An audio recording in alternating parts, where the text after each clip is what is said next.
గత బీఆర్ఎస్ హయాంలో జరిగిన గొర్రెల పంపిణీ స్కీమ్లో భారీగా అవినీతి బయటపడింది. గచ్చిబౌలి పిఎస్లో నలుగురిపై కేసు నమోదైంది.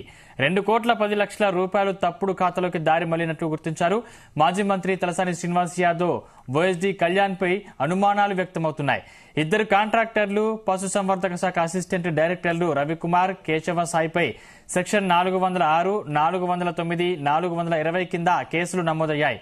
ఏపీకి చెందిన రైతులు గొర్రెలు అమ్మి నెలలు గడుస్తున్నా డబ్బులు రాలేదని గచ్చిబౌలి పోలీసులకు ఫిర్యాదు చేశారు.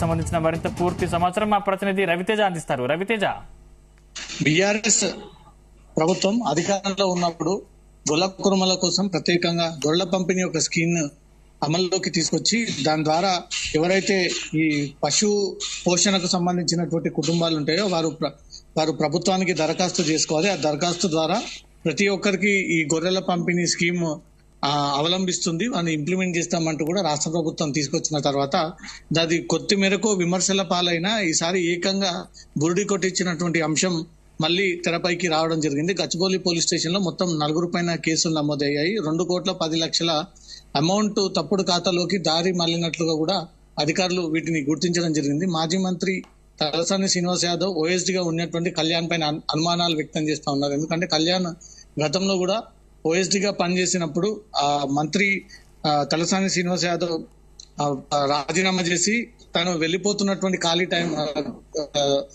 తన ఆఫీస్ రూమ్ ఖాళీ చేసి వెళ్ళిపోతున్నటువంటి టైంలో కూడా ఓఎస్డీ కళ్యాణ్ అక్కడికి చేరుకొని ఫైళ్ళని కూడా తారుమారు చేయడము, కొంతమేరకు హార్డ్ డిస్క్లు, సిస్టమ్స్, సిసిటీవీ ఫుటేజ్ అక్కడ ఉన్నటువంటి వాటి అన్నిటి కూడా తీసుకెళ్తున్నాడు అంటూ కూడా స్వయంగా అక్కడ ఇచ్చినటువంటి సెక్యూరిటీ పైనే ఈ ఓఎస్డీ కళ్యాణ్ పైన కేసులు నమోదవ్వడము, మళ్ళీ ఈ గొర్రెల పంపిణీ స్కీమ్ లో కూడా ఇదే కళ్యాణ్ పేరు తెరపైకి వచ్చింది కాబట్టి కళ్యాణ్ నేతృత్వంలోనే పెద్ద మొత్తం డబ్బులన్నీ కూడా ఇతర ఖాతాలోకి వెళ్లాయంటూ మాత్రం రైతులు ఈ ఫిర్యాదు గచ్చిబౌలి పోలీస్ స్టేషన్ లో అందజేయడంతో పోలీసులు కేసు నమోదు చేయడం జరిగింది.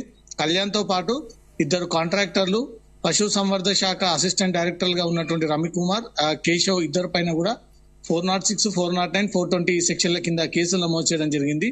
ఆంధ్రాకు చెందినటువంటి గడుస్తున్న డబ్బులు రాకపోవడంతో మాత్రం నేరుగా వాళ్ళు గచ్చిబౌలి పోలీస్ స్టేషన్ లో ఫిర్యాదు చేయడము, మళ్ళీ ఇక్కడ యానిమల్ హస్బెండరీ కార్యాలయానికి వచ్చి ఇక్కడ జేడీ ఆఫీస్ లో విచారించగా డబ్బులు ఆల్రెడీ చెల్లించినట్టుగా రికార్డ్స్ లో ఉన్నాయంటూ కూడా రైతులకు తెలియజేయడంతో ఇది సొంతంగానే కాజేసేటువంటి ప్రయత్నం చేస్తారు.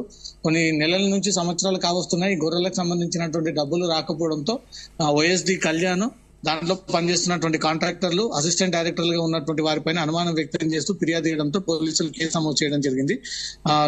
ఈ వ్యవహారం పైన ఓఎస్డీ కళ్యాణ్ కి నోటీసులు ఇవ్వాల్సిగా కనబడతా ఉంది గచ్చిబౌలి పోలీసులు. దాంతో పాటు అసిస్టెంట్ డైరెక్టర్లు, కాంట్రాక్టర్లకు కూడా నోటీసులు ఇవ్వాల్సి ఉంది. ఎందుకంటే వీరి దగ్గర నుంచి గొర్రెలు తీసుకొచ్చి తెలంగాణలో పథకం కింద అది కుటుంబాలకు ఇవ్వాల్సి ఉంది. కానీ గొర్రెలను తీసుకొచ్చారు కానీ అసలు నిజంగానే లబ్ధిదారులకు ఆ గొర్రెలు చేరాయా లేదా వీళ్ళే ఆ గొర్రెలను ఇంకా వేరే రూట్ లో అమ్మకాలు జరపడం కానీ, ఆ రైతులకు కట్టాల్సినటువంటి డబ్బులను వీళ్ళు తీసుకొని తిరిగి వాళ్ళకి కట్టకపోవడం మాత్రం ఈ గొర్రెల పంపిణీ స్కీమ్ లో అనేక అవినీతి జరిగింది. కోట్లాది రూపాయలుగా తారుమారు జరిగాయి, గందరగోళానికి గురయ్యాయి.